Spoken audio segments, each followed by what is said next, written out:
Welcome to the Fantasy Football Prophet Podcast, hosted by Craig Phillips and Jeff Torrey. Visit us at fantasyfootballprophet.com. And now your hosts, Craig and Jeff. Welcome everyone to the Fantasy Football Prophet Podcast. I'm Craig Phillips, joined as always by Jeff Torrey, and today we're moving on with our rankings for 2020. We're going to wide receivers this week. We're going to do like we did last week. We're going to go 1 through, well, maybe 20. We'll see where we get. We'll try to, at least the first 15 to 20 we'll get into a little deeper. Then we'll probably list our 20 through 30 just to give you an idea of where we're at. But before we do that, make sure you guys go check us out on Twitter at the FF Prophet or Instagram at Fantasy Football Prophet. And the website's fantasyfootballprophet.com, where you can go there and you can see our full ranks will be up there, which is 1 through 100 almost for each position. So go check those out as well. So, all right, we'll waste no time. We'll jump right into this. And we don't need to really talk about number one, at all. We both had Michael Thomas. No surprise. The guy catches a million balls. He still has Drew Brees. There's no reason you wouldn't have Michael Thomas as your number one wide receiver. It's pretty clear cut this year, I think. It probably wasn't even a debate with you, was it? It was just easy. Pencil him in. Yeah. Most reliable. The situation. He's an absolute beast. Yeah, pencil him in. So number two, we actually both had the same number two, which, kind of surprised me almost in a way. It's Tyreek Hill. I was going to say, you went with Hill too, huh? Yeah, we both went with Hill here, which actually is 1 spot ahead of his consensus rank and 2 spots ahead of where his current ADP, which is ADP rate at this point to really, rough, but still it's ahead of him. But I put Hill there. It's just because still he's playing with Patrick Mahomes. That offense is amazing. They're going to score points. Tyreek Hill he's a great player. For a number 2 receiver, though, he worries me in a way only because he can be a little up and down and have the bad game here and there. It happens. And so that's where I'm more hesitant to put him here, but I still went with it just because I like the players after him too, but there's no one is immune to this up and down thing, it seems like, except Michael Thomas. So I'm not going to really hold that against him right now. And I just think he has the best shot, the best team, the best situation. It's just a good spot for Tyreek Hill. And so jumps up to number 2. Yeah, and I'll be honest, I'm not as worried about his up and down games. Really, I'm not. I think that they do a good job of getting him the ball. The only reason he got downgraded last year for me is obviously because of off-the-field issues that could possibly hurt him. But he has the best chance to, one catch and you can get a touchdown, right? He's lightning in a bottle. And even though he doesn't always have the biggest games, very rarely does he have less than 50 yards. He does make himself pretty good. I would even say 70 yards is pretty average for this guy. So even saying that, I get that because we're talking about the cream of the crop. We're talking about the top 10. If you get him, you want to be able to rely on him. But he has shown himself to be a very reliable wide receiver, even though, it is easy to get caught up in thinking he's the big play guy. He's the Deshaun Jackson of old. I think he's a little more reliable yardage-wise than people give him credit for. Yep. And, last year was interesting to you because, he didn't play those, 4 weeks or what. It was quite a bit he didn't play after he got hurt, too. So, and there was the off-field before that, which kind of, I don't know, it didn't play out. But he had a good stretch. The last 5 games weren't great. He did have 1 game with 2 touchdowns, but he's too good. And he'll have a healthy Patrick Mahomes this time and should be good to go. So number 3, we both had Davante Adams. No real question marks, I feel like there. He's good. He wasn't, as reliable last year as he was the year before. The year before, he was just consistent double-digit points every game. Last year didn't quite play out like that, but he still had, in 12 games last year, he had 997 yards yet, 83 catches, and that's only 12 games. Well, so. Actually, this is a question I had, and something I seriously considered. I had him at number 3 as well. Did you? Yes. Okay. Yeah. So we synced up on that. My question with that is, with everything going on with Aaron Rodgers, and he's the only guy in town, so obviously that helps him out a ton, right? But Aaron Rodgers' TDs dropped quite a bit. He is an awesome quarterback, but he only threw in the 20s, right? That's not nothing. Yep. But Davante Adams, one of the reasons why he was so big is because for 3 years in a row, he, was catching 10 touchdowns or more. Last year, he caught 5. I know he was hurt for a few games. Does that enter your mindset? Because putting him here number 3, you are jumping over other guys that, I don't know. I mean, it's quite possible they have bigger upside now, right? I mean, just the next couple of guys. I know that Julio is coming up. So, I mean, why did I put him at number 3 too? But I actually struggled with this one. Where is your mind at? Well, a lot of it was when he came back from injury, he played much better. I feel like his stats were a lot better at that point. The touchdowns finally came in those last games of the season. Basically, from week 12 on, he caught all his touchdowns, which he had nothing in the first 11 weeks. I don't feel like that can repeat itself. It's like they finally week 12 on, they figured that out. He caught 5 touchdowns in those games.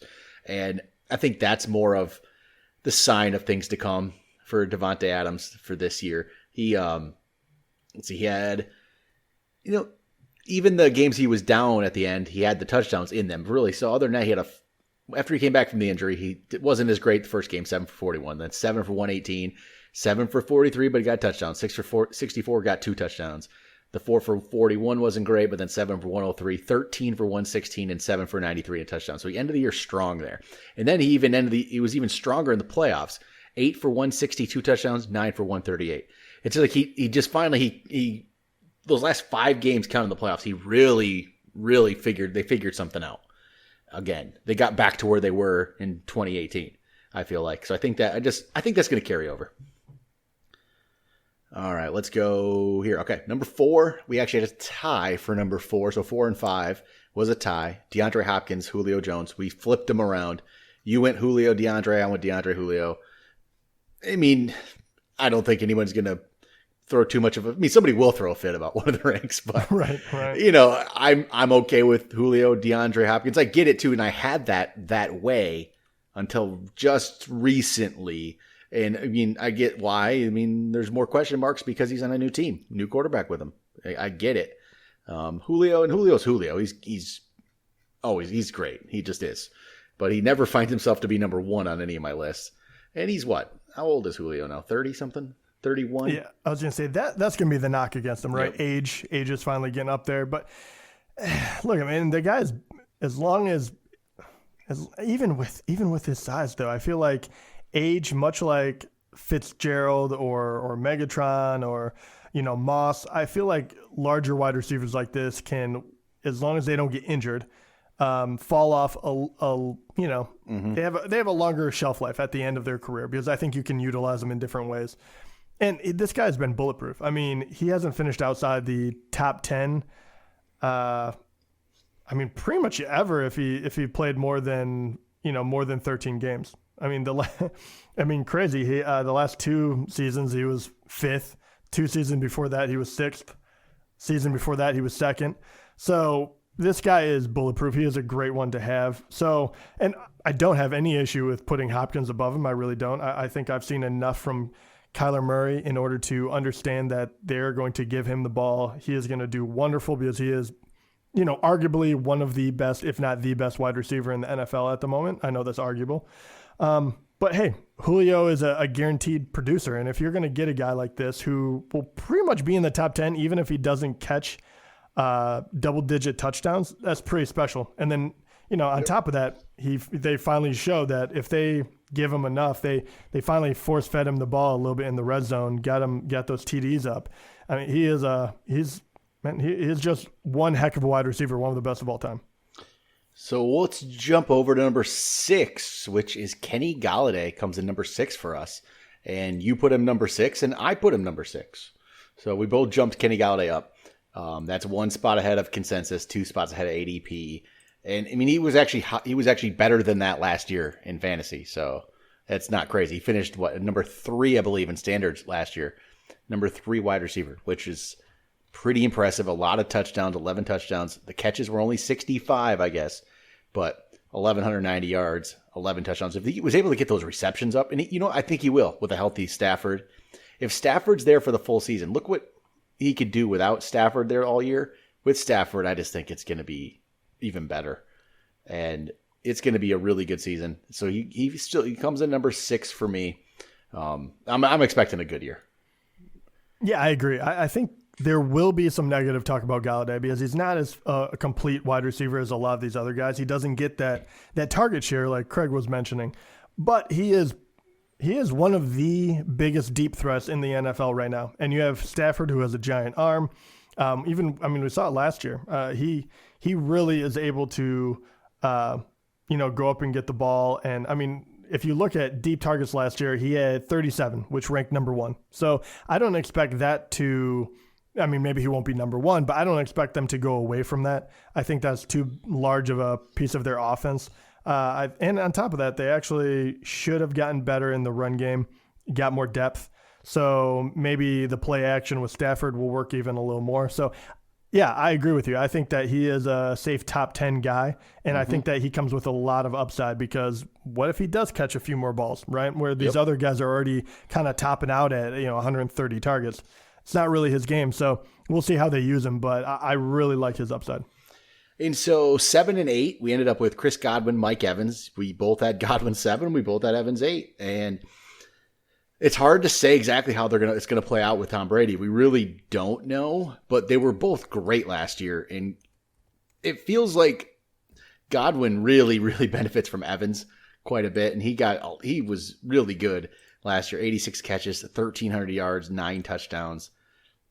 That's what I put him one spot ahead of Evans because he seems more consistent to me. I feel like in a way I could almost count on Godwin slightly more, but Evans has done that to me for years in fantasy. I've had him on many teams, and he has huge games. He has some down games. Godwin had him too, but I guess that's the only problem with both of them is they can have a down game because there's another great receiver to throw the ball to. But they're top 10 though, right? They have to be. So I don't know what to do. I don't know what to do with these two. I don't either. The big question is, what is Tom Brady really going to be? I have to believe that he's going to be pretty good. But once again, pretty good in real life football does not always translate. And I'm not, I have him here, right? I'm 7 and 8. I don't think that there's going to be a giant fall off, but I know that Godwin finished number 2, right? He finished number 2 last year, only behind Michael Thomas. I know that there's going to be talk. Tom Brady is there. What are you guys thinking? He should be higher, this and that. Hey, the truth is we don't really know. And Tom Brady, he doesn't throw. We don't know if he's a bad deep ball thrower anymore. He just doesn't do it enough. Yeah, to really find that out. His percentages are good, but he doesn't take a lot of shots down the field. And Jameis was just such a different quarterback than Tom Brady. I know. That you're kind of like, okay, if they don't sling the ball around like they did last year and they don't get these big plays, do they get hurt? Can they, and which one of them can play the Tom Brady game where you can run crisp routes, get open in the middle field, you get the first down. And that's why I like Godwin a little more. I love Mike Evans. I think he's a great talent. But I think Godwin at this stage of his career is a little bit better after the catch. And I think with Tom Brady, that's the separator. I think that he is going to put you in space or give you an opportunity. It's up to you after that. So that's why I think Godwin has the edge. And honestly, I might even have dropped them both lower just because I have the uncertainty. But it doesn't. The players after this, there's uncertainty all around. So that's exactly my point. I wanted to do the same thing, and if I wanted to drop, I may have dropped like Mike Evans below maybe the next 2 guys. But I'll tell you the truth. Yeah, Mike. But there's so many. No one down here was consistent. There's just no consistency. And some of them weren't good at all last year. Some of them were great a couple years ago. It's just they're all over the board. Yeah. Well, I know who you're talking about. Well, there's a couple. Well, I'll start with the next one. We actually went Amari Cooper. Actually, we had a tie here for number 9. 9 and 10 were a tie.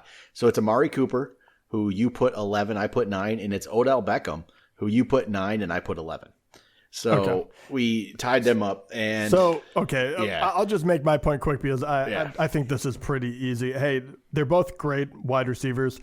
Amari Cooper was incredibly up and down. I think Craig hated that about him more than I did. And then you add another good weapon. You have Gallup, and then you also have CeeDee Lamb. So I mean, I think he'll probably have, maybe he'll be a little more consistent this year. I have a hard time believing it's going to be as up and down as he was last year. I still think he'll be very good, but that worries me. And at that point, that is where, I mean, I am a Baker Mayfield believer that he is going to come back and be a good quarterback. It doesn't have to be phenomenal. He just has to be good. And with being good and shoring up that line, getting 2 tackles in the offseason, I think Odell Beckham will come back. He is far too good not to. So I'm going with the upside of the talent rather than the shouldn't I play him? And that's really what came into play here. So what about you, Craig? Well, Odell, he was just not good last year at all. But that team was so dysfunctional on offense. Freddie Kitchens was not the coach for that team, and nothing worked out. So I just have to believe the talent is going to overcome this year. Odell might be the most talented receiver in the league. Really, he's that good, and it just did not show last year. I don't know what that was. I don't know why that was, but I do think it will come back. And even I thought I'm moving him up to 11. A lot of people had not been on board with that. And that's actually not where he is consensus wise. Actually, I didn't even realize that. But ADP is still where is he 13. right now? He's 11th consensus and 13th ADP. So he has moved back up a little bit. Okay. He's finally moved back up. But yeah, Amari, I put Amari ahead because I think Amari he is good. He really is great. He just I don't know what it is. Something about it where he seems too inconsistent to me. I don't think it wasn't as bad last year, right? But there's just been he could be, maybe it's more of the fact that Amari Cooper could be so good, and you see it some games, like the 11 for 226, the 11 for 147, and then just games where he disappears. That's what bothers me about Amari Cooper, even though I put him up here. It's the 1 for 19 games, it's the 4 for 24 games. Why do those happen? I don't understand. The 4 for 24 game happened in a game where he had 12 targets. It's crazy. But he's still this good, and he's going to put the numbers up, and he's going to have these massive games. And so he should be up here, and I'm hoping it's more consistent. And, Gallup and Lamb being there, maybe the attention isn't all on him anymore, where he can just be open and be that good. So I think he'll be more consistent. I think so too, but I do worry about it a little bit he's a weird number 1 wide receiver where he doesn't demand that, that everyday production, that the ball in his hands necessarily. Right. And my worry with that team is because you have so many unbelievable talented players on the offensive side of the ball. Like we know that Zeke will demand the ball. We know that they'll feed him the ball when they need to. And with other players, CeeDee Lamb and Gallup really did make a huge step forward. CeeDee Lamb is kind of projected to be the number 2 because of how talented he is right now. I worry almost more so that they don't need him. So you don't see those games where they try to force feed him the ball 12 times and then, which he still could fall flat on his face. So he's a very strange up and down player, which is why I personally kept him out of the top 10 because I can't handle that for my wide receiver 1. Extremely talented, though. All right, let's go to number 11. So number 11 for us ended up being Adam Thielen. So Adam Thielen, you put at number 10, and I have him 13. So let me pull this up. We'll see where he's actually. And I think we are actually probably ahead on him in consensus here. So he is 15th consensus currently. So we are ahead of Thielen, but Thielen has been a riser on my boards, I would say. He's constant. I think I started out the preseason with him around like 20 or so, and he's constantly moved up. And when I really think about it, and he's moved him, like really moved up for you then up to number 10.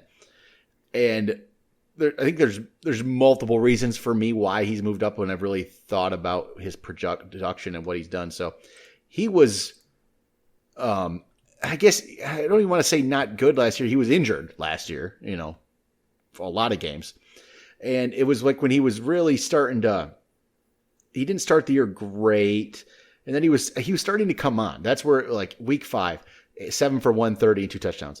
Next week, 6 for 57, but he got a touchdown. He's looking better. He started that Detroit game right away. First drive, I believe it even was. 25-yard touchdown. Looks like a big game's coming. He gets hurt.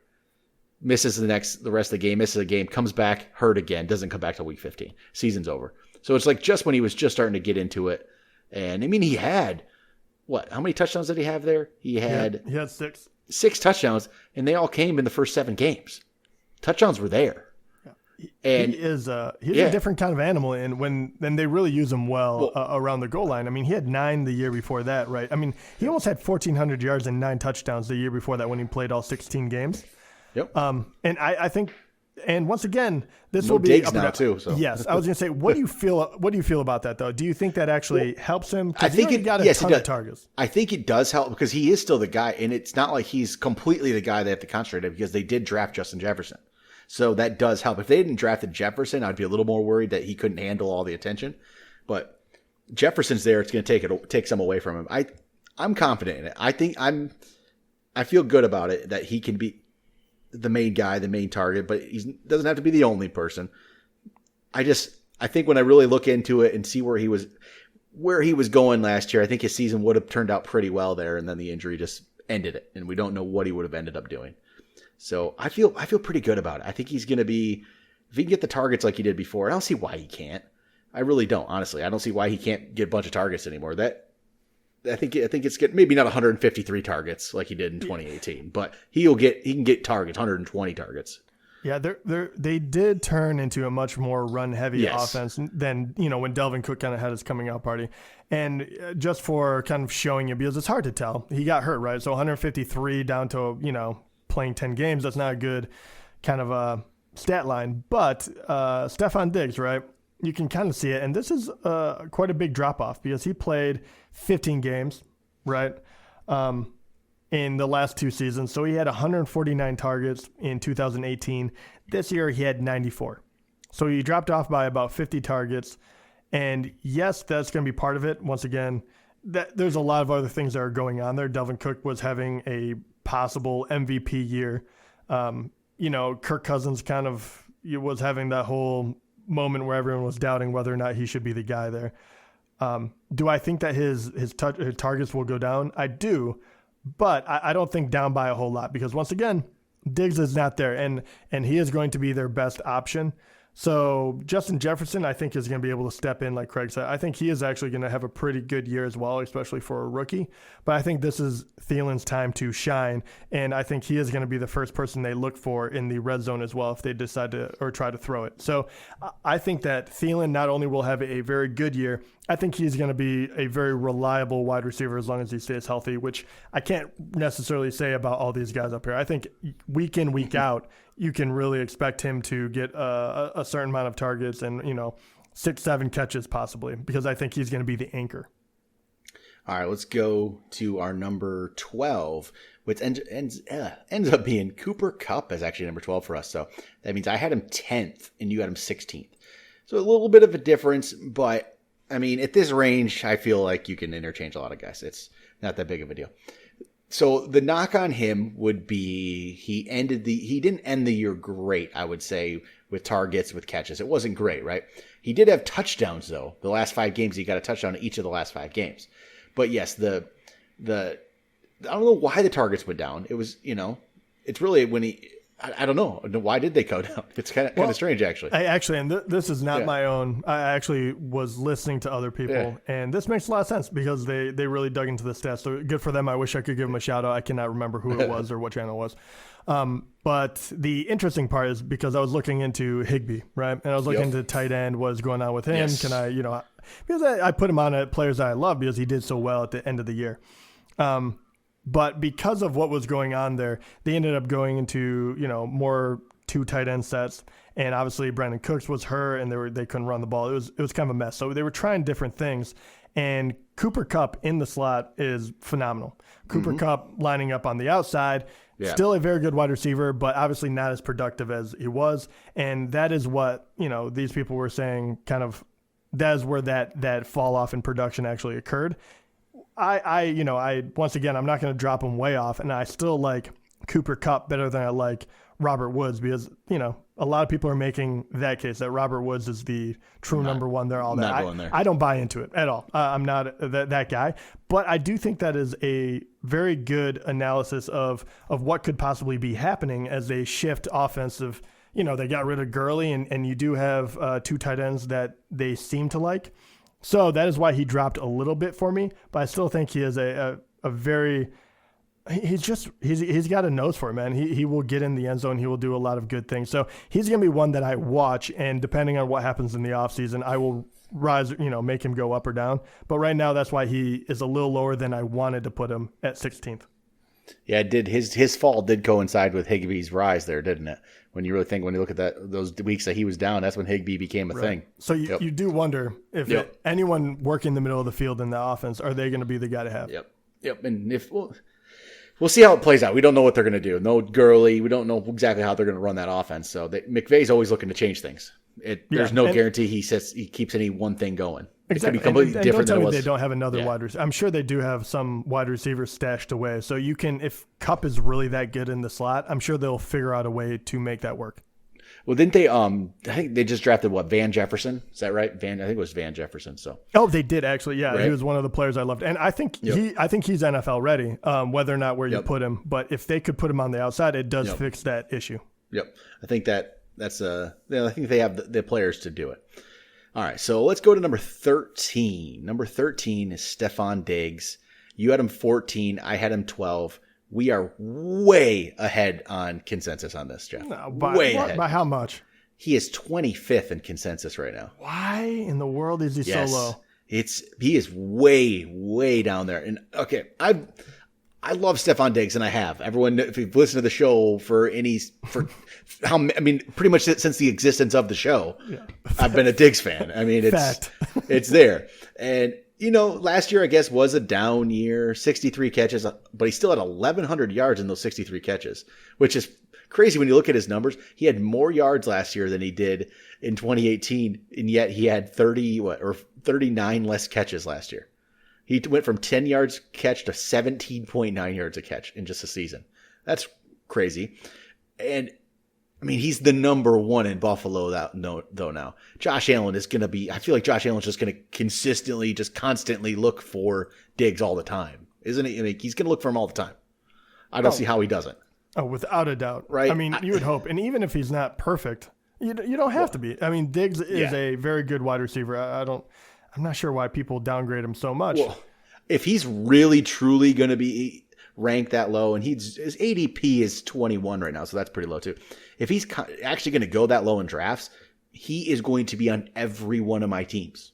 I know how it's going to play out. He's going to be on my players I love list again. It's just going to play. It's going to work out that way if he's really ranked this low. And think about this too. I mean, last year, John Brown, right? It's kind of the darling. Everyone loved him. They were kind of like, why not, him, blah, blah, blah. Him and Diggs, they averaged the same amount, right? 9.9 points per game in standard.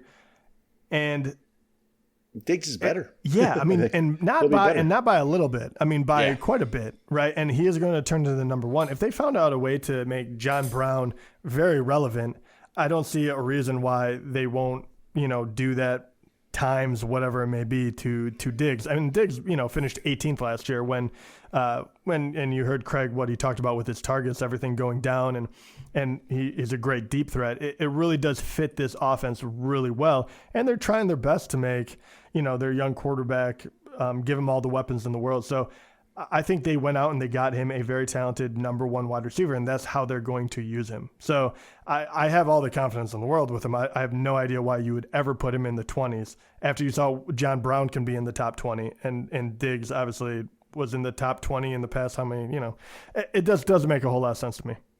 No, it doesn't. I think he's going to be really good. I'm pretty confident, and I feel good about it. Especially where you're going to draft him, I feel really good about that pick, about getting Diggs. So he will be on a lot of my teams. All right, number 14, as we'll start to move through this. This is a decently long episode for where we're at. Number 14, Juju Smith-Schuster came in 14. He was 12 for you, 15 for me. He definitely was a disappointment last year, without a doubt. Yeah. But you have to pretty much put that all on the quarterback play, I think. The quarterback play was terrible. Dude, no one's gonna be good when you were getting thrown to by the third wide receiver and you're banged up. The third quarterback.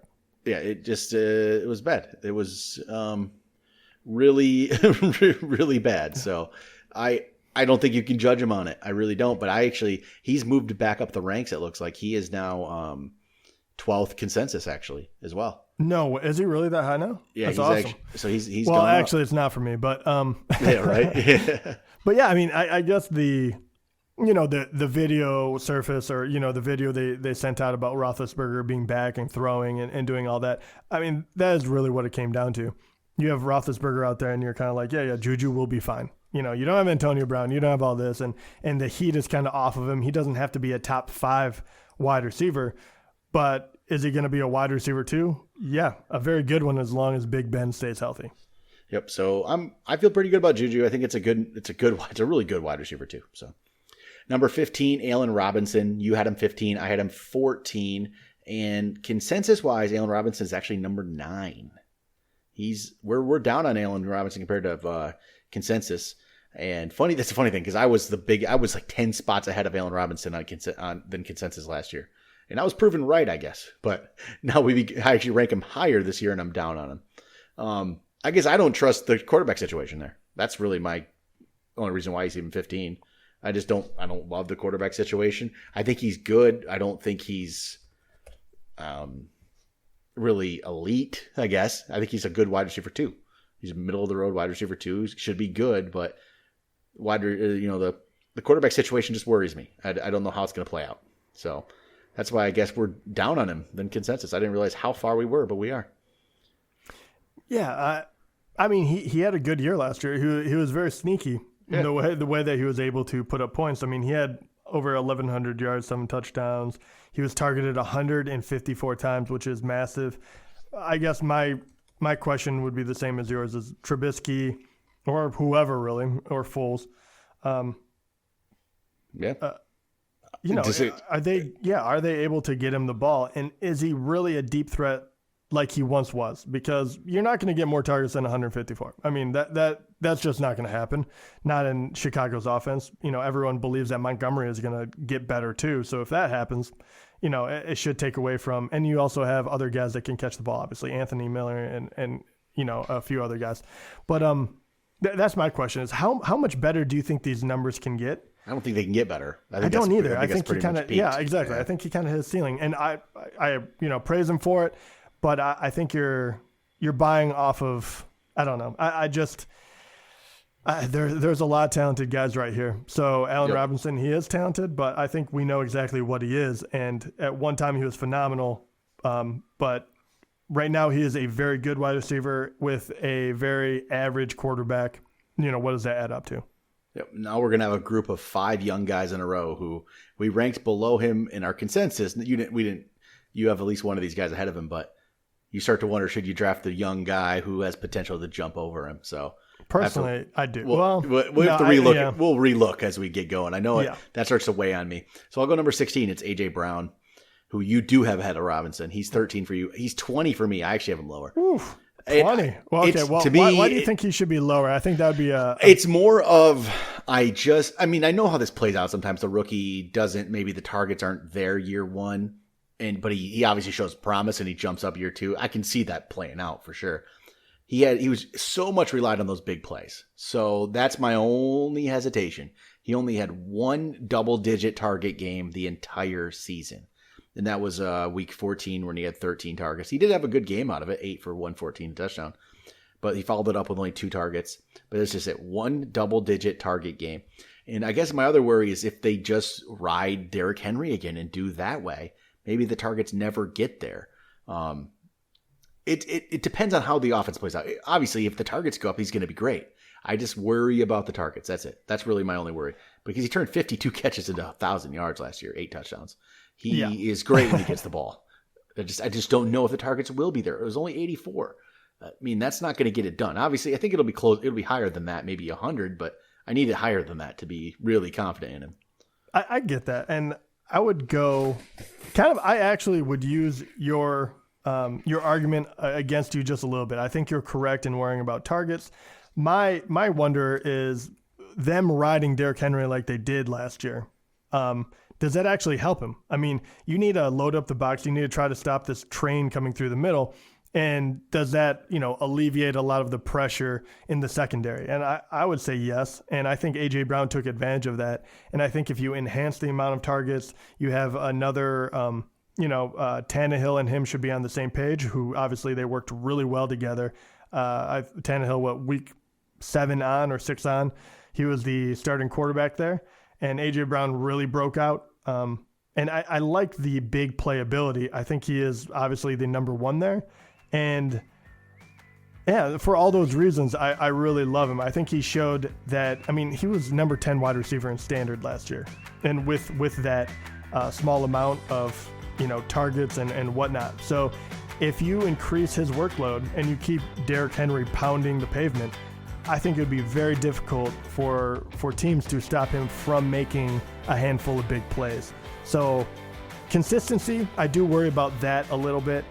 But I think overall, when you start getting here, I think he has huge upside, and I think we saw how talented of a wide receiver is. So that's why he's higher on mine. But he does come with worry. There's no doubt about that. Yeah. All right, number 17, we have DJ Moore, who is 18th for you, 16 for me. I think DJ Moore probably would have been higher if Cam Newton was the quarterback. I'm just not a big Teddy Bridgewater fan necessarily. And I think Bridgewater, I think, is going to love McCaffrey, right? That's going to be... Oh, definitely, yeah. Yeah, he's going to love McCaffrey. Moore, it could work out really well. DJ Moore really had a great season last year. 87 catches, 1,175 yards, but only 4 touchdowns. And 3 of them came in back-to-back weeks there. He really made a jump last year, though. He really looks good. I'm not sold on Bridgewater, and maybe I'll be proven wrong. I hope I'm proven wrong because I love DJ Moore. And I'll cherry pick some numbers here. Let me. Here we go. Week 9 through 15. I'm going to pick those weeks. So week 9 through 15, DJ Moore was the 3rd best in the league in points per game, or half point PPR points per game in the league, only behind Michael Thomas and DeAndre Hopkins. That's it. Those are the only 2 guys from 9 to 15, weeks 9 to 15 there. There are only 2 ahead of him. And then week 16, he only had 2 targets. I can't remember what happened exactly. And then he didn't play week 17. I honestly don't remember if there's an injury or not at this point. But so week 9 through 15, he was the number 3 receiver. And it was only Thomas and Hopkins ahead of him. So that's pretty impressive. I'm not sold on the quarterback situation. He'd be higher if not for that. Yeah. People will probably point out, how was his quarterback situation last year? And I do get that as a viable point.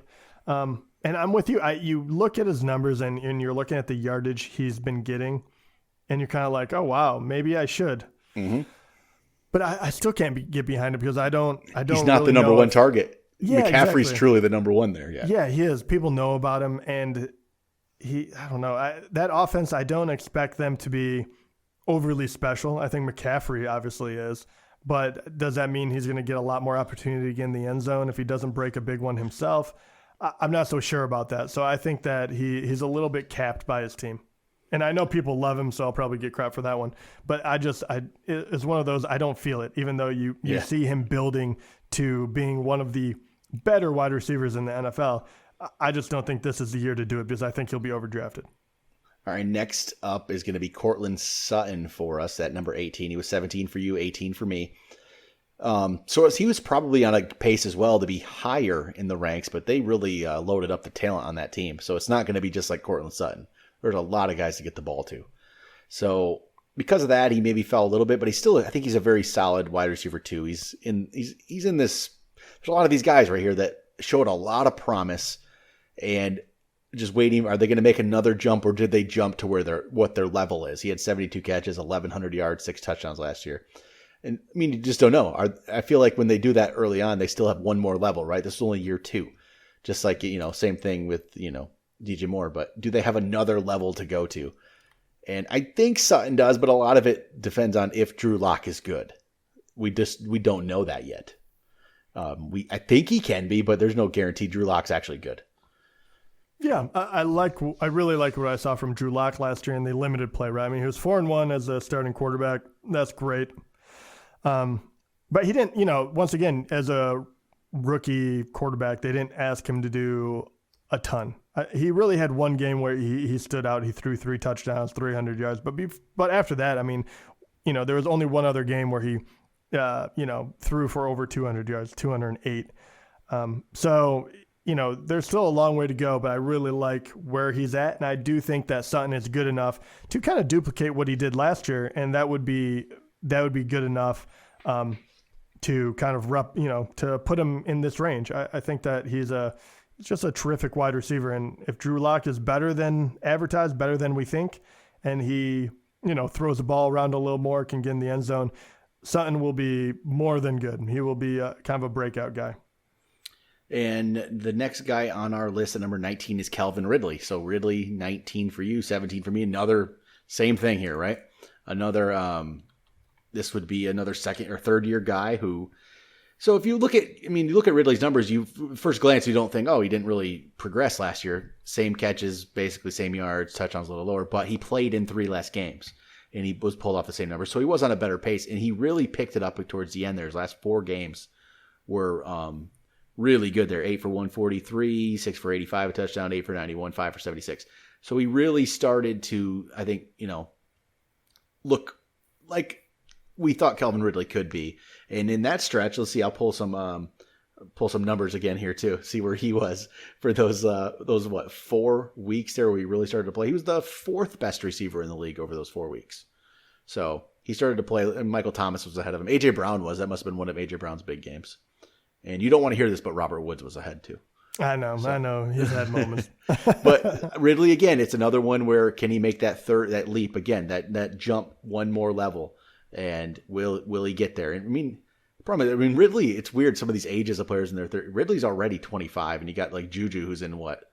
How much younger is Juju? I think he's only 23, maybe. Yeah, and he's been in the league how long? Yeah. Yeah, so it's crazy. But Ridley, it's just, again, will he make the next jump? Will he make another jump?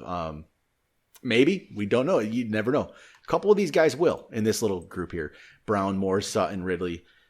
Somebody will make a jump higher, and some of them will stay similar. It's hard to say. All right, let's see here. We'll go number 20 because it's another young guy. I like to group him in. Number 20. You had him 21. I had him 22. It's DK Metcalf.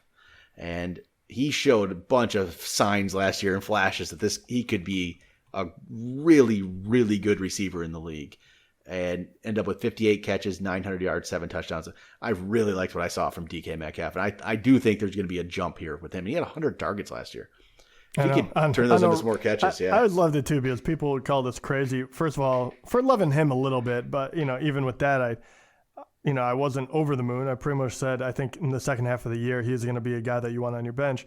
But people really did not think that Russell Wilson was going to be as high as we put him because they said it was going to be a run-heavy team, and it was. But even with that, Russell Wilson is magic, and he's able to do a lot of really good stuff. And DK Metcalf directly, made that into a way into the prime time kind of like viewership of the NFL. He's a beast already. He's got all the tools in the world.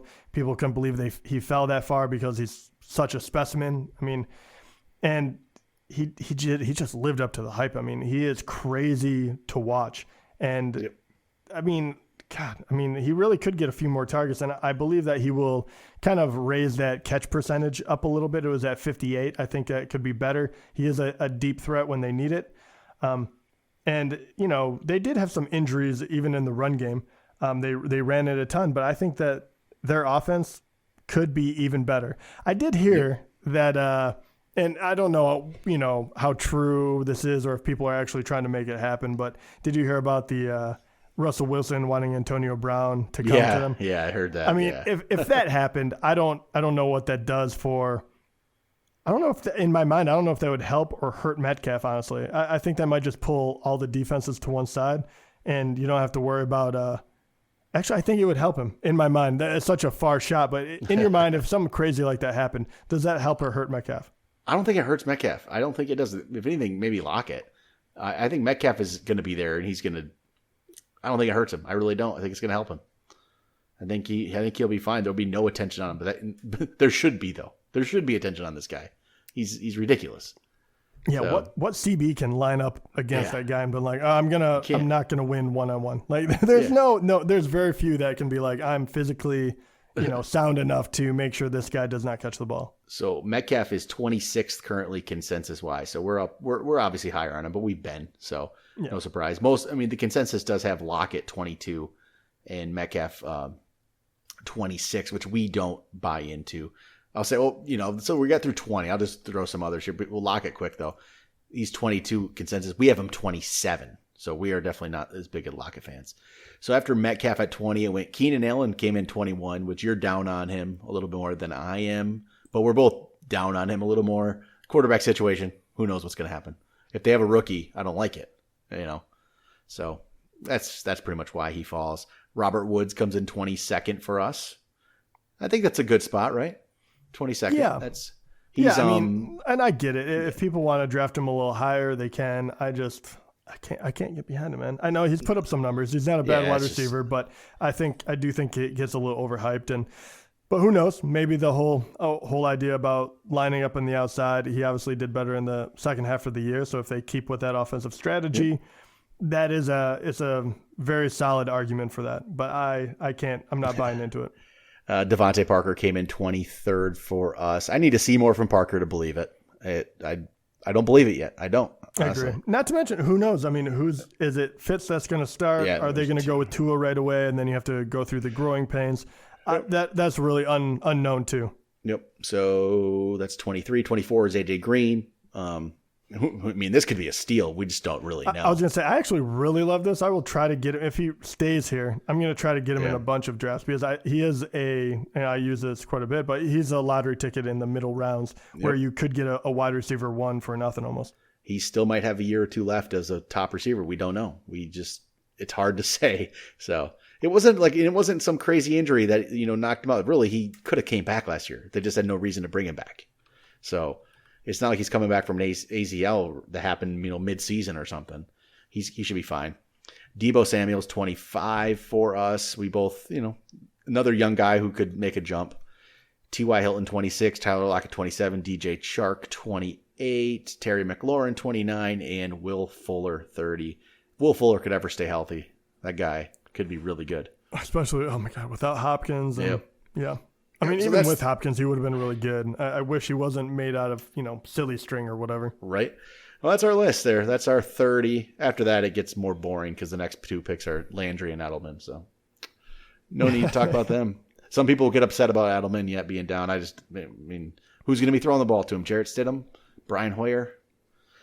I can't get into that right now. So, all right, that's our top 30. If you want to see everything, all the ranks, look at both of our ranks are up on the website again, fantasyfootballprofit.com. You can go look at all of them and see where we stand. And actually, you know what? I'll just say one player, Jeff, here that I've been looking at, and I'm starting to feel like maybe we need to move up.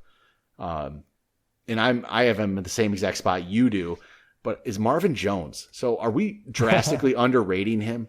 He's 40 for us. I don't know. I didn't move him up. I was looking at it. I'm just wondering. He had 62 catches for 779 and 9 touchdowns in 13 games, and that's again without Stafford. I don't know. Probably. Where did he? He finished 27th even. Yeah, okay. Games. So yeah, obviously we are undervaluing. I think that's the Lions sucked. They were terrible. So you have to believe everything gets back on track. David Blau throwing the ball to him, so it's like right. So yeah, I'm actually going to change. I think I'm going to change my rank right this second. Actually, yeah. The problem is move him up slightly. I think that's one to look at. Yeah, he's going to be a good. I'm actually going to move him up to. I'm not going to go crazy. I'm going to go 36 right now, and then I'll move him up from there. There's a few guys. If we have 2 more minutes, I'm going to pick your brain on a few guys. First of all, Jarvis Landry. Yep. He actually had a quietly good year last year. He's never been a huge TD target, but where do you see him going? I think part of my reason why I lowered him is I really truly believe in Odell and think Odell's going to step up and then more will go to him. That's really where I think it's going to happen. Once again, in standard, Jarvis Landry did finish 14th, and this is why he was good. Yes, he was surprisingly good. He was, and I might be underrating him. I really, truly might, and maybe it's just a bias that I'm never excited by Jarvis Landry, and part of that it plays into it. But I do think part of it is Odell's going to step up, and Odell's numbers are going to jump a little higher. So that's, I might be underrating Landry though. I really might. It's, I'll really fine tune these ranks as we go. But yeah, without doubt, this is early. He could be a little lower than he should. All right, I have two more guys for you. The second one I want to ask about is Emmanuel Sanders. I love that he went to New Orleans. What do you see for him? Because I know there's a lot of talk about him being washed up, and then every time he got to play, even though he kept getting hurt, he looked really good. Yeah, so I don't know what to do with him. I honestly don't.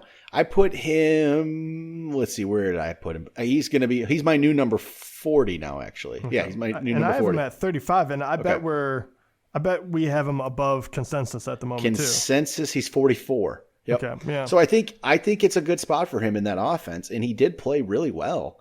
And we keep writing him off, thinking he should be done, and he hasn't been.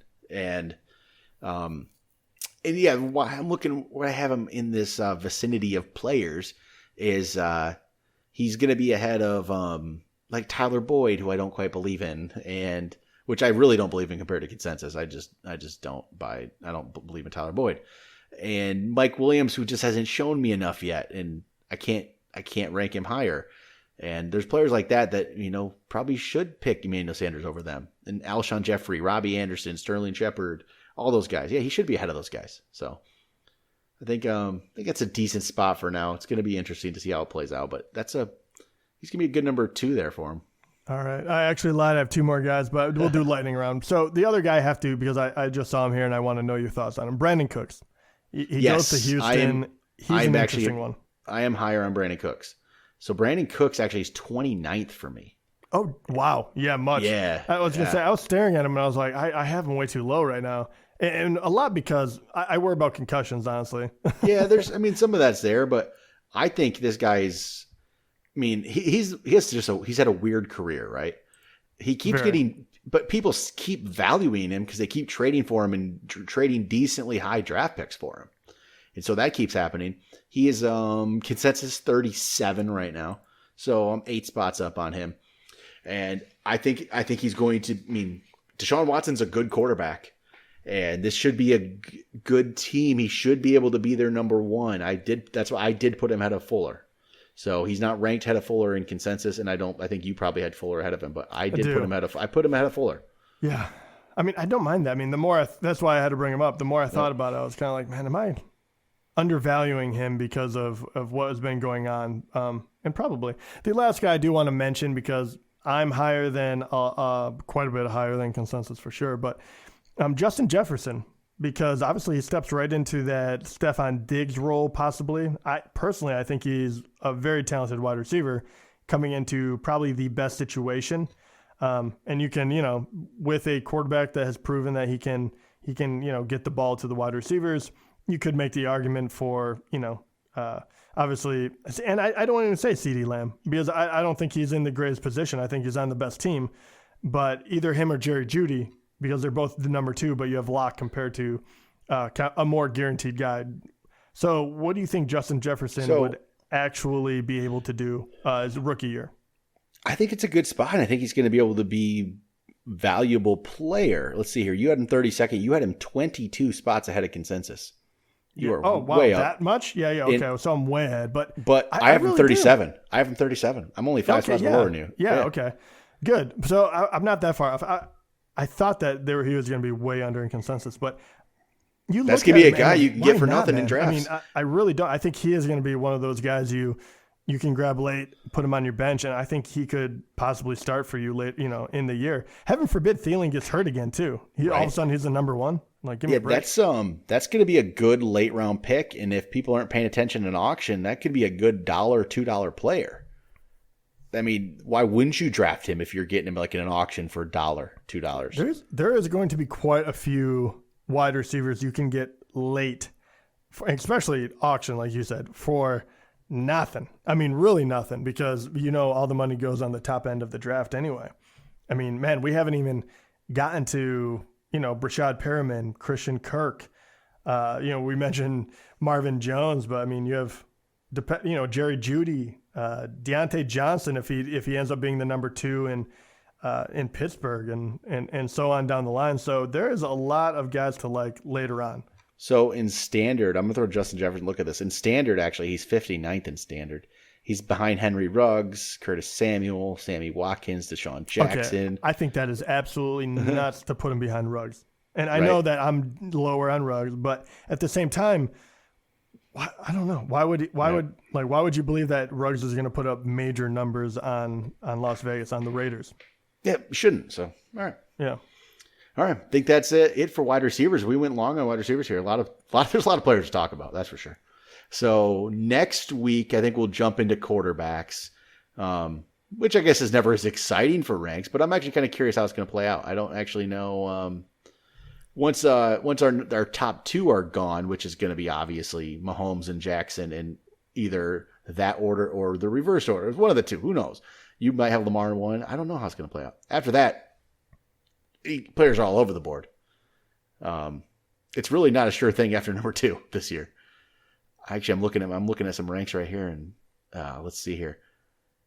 Yeah, there's the consensus. Man, is Dak Prescott seriously the consensus number 3 right now? Yeah. I know he's not going to be that for you, but Wow. yeah, I mean, it is really going to be the Wild West. Like, if you don't get one of the top 2, I mean, this is why I also was lower on Kuyler Murray when we talked about him. Not that I'm low on him by any stretch of the imagination, but he's going to go really high because after Mahomes and Jackson, he's kind of the next guy that's on fire. That's supposed to be the next big thing. So I think people will draft him very, very high. And when you can get, you can get Aaron Rodgers at the very end of the draft now, or Drew Brees, or Russell Wilson will probably be around until later in the draft too. There's no reason to take anyone besides Mahomes or Jackson if you have to do it in the top. I don't even know, 8-9 rounds for sure. Somebody actually put Dak Prescott number 1. Well, that's stupid, but I mean, there's no justification for that. Yeah, I mean, you're just doing it to be different. I can't imagine you maybe number 2 and you're like Lamar is due for an injury. I mean, it's still a bad argument, but that's stupid. But all right. We'll talk about that next week. Yeah. We'll do that next week. Drone on and on. All right. We'll be back next week with our quarterback talk. Talk to you guys then.